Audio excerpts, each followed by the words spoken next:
the deal? This is Colby Colb. We're right here in Philadelphia on the top of the Art Museum steps. I come here often just so I can look at this view and just so I can soak up this beautiful city of Philadelphia.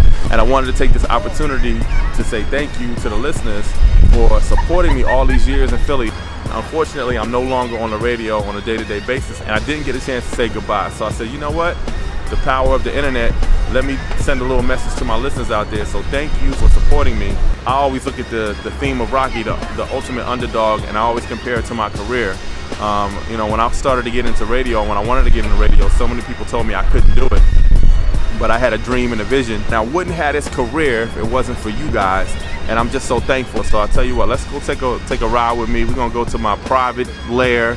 And I got some interesting things to show you and some stories to tell you. So come on, let's rock and roll, man. You know, one thing I always like about being on the radio in Philly is that this town is like so keep it real. Like you go to other cities and you know, people aren't as brutally honest as you are in Philly.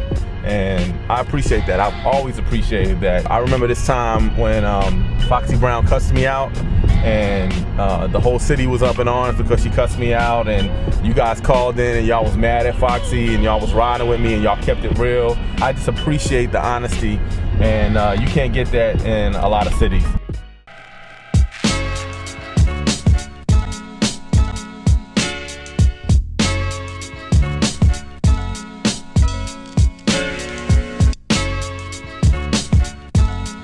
All right.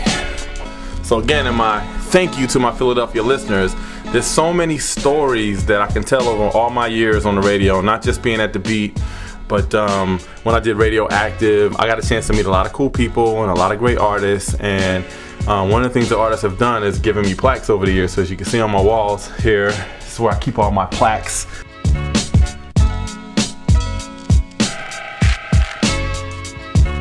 Funny story about Little Kim, we used to do this club called Feverwood when I was doing Radioactive, and we would do these big concerts every Saturday night, and we had Biggie perform, and he was just so huge at the time, and he did this club and he wanted 50 grand, I'll never forget it.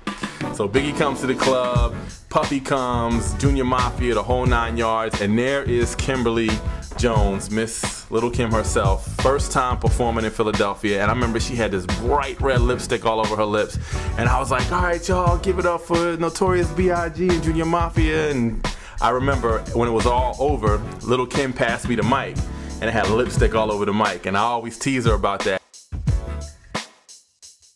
And this is another MC that was just so incredible, Big L. He was just one of the nicest guys you could ever meet. He was so real, so down to earth. A lot of people don't notice though that he had the same track that Biggie had for One More Chance. He had a song on his album with the same exact track that actually came out before One More Chance, but Biggie ended up having the bigger record and Big L didn't, but he was an incredible MC, and I'm always gonna miss him and always respect him. One of my favorite rappers of all time, and I get teased for it, is Jay-Z. And this right here is Jay-Z's first gold record. He had so much trouble getting a major record label deal. In fact, he went to the Def Jams and all the big labels, and nobody would give him a deal.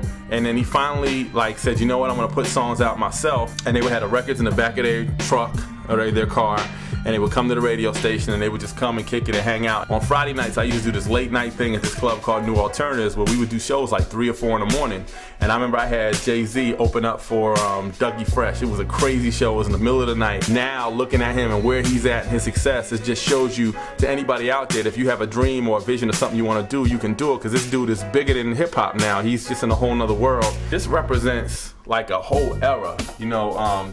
The Bad Boy era was just an amazing time, and to be on the radio during that time and to play all these songs. Bad Boy did a tour. It was called the Big Mac Tour, where they brought Craig Mack and Big out, and I interviewed them both.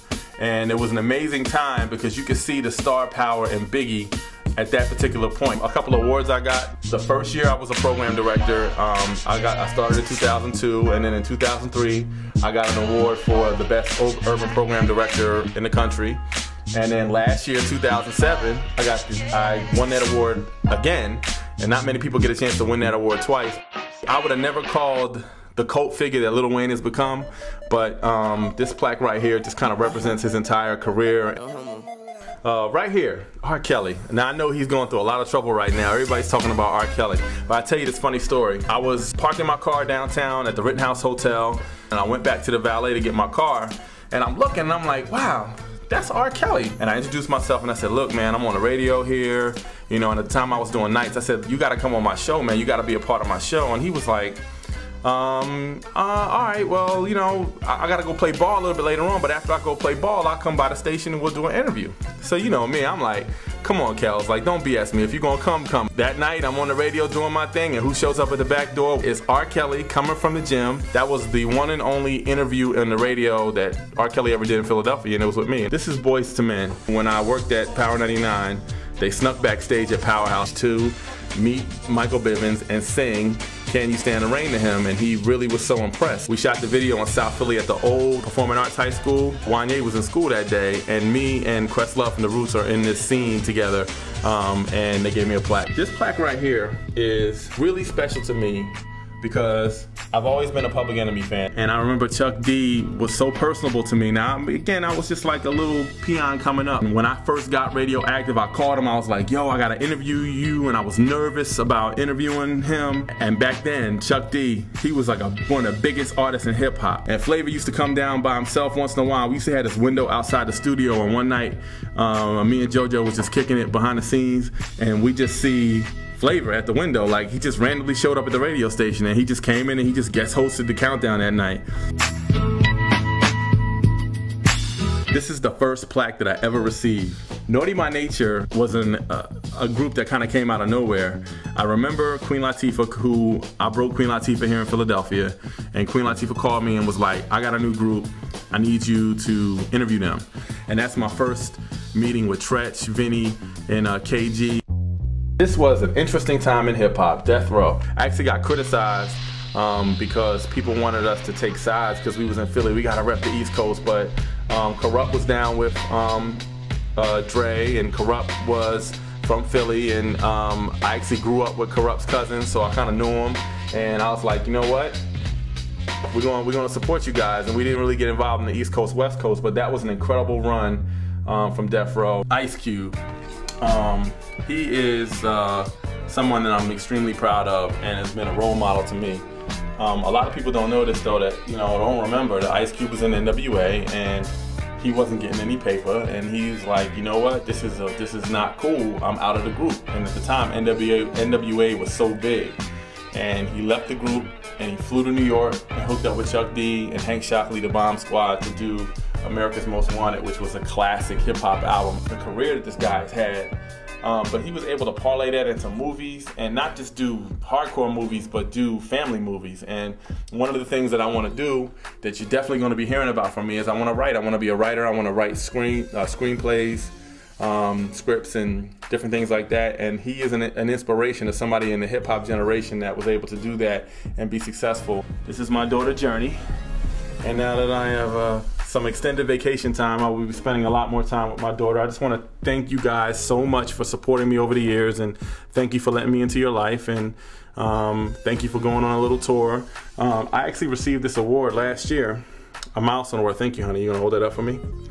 Okay. It's a milestone award for all my years in radio in Philadelphia, and I wouldn't have gotten this award if it wasn't for you guys. So thank you so much. My email address and MySpace page information is right at the bottom of the screen.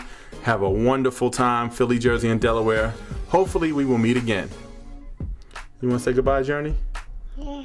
Say bye-bye. Bye-bye. Thank you, Tri-State. Peace.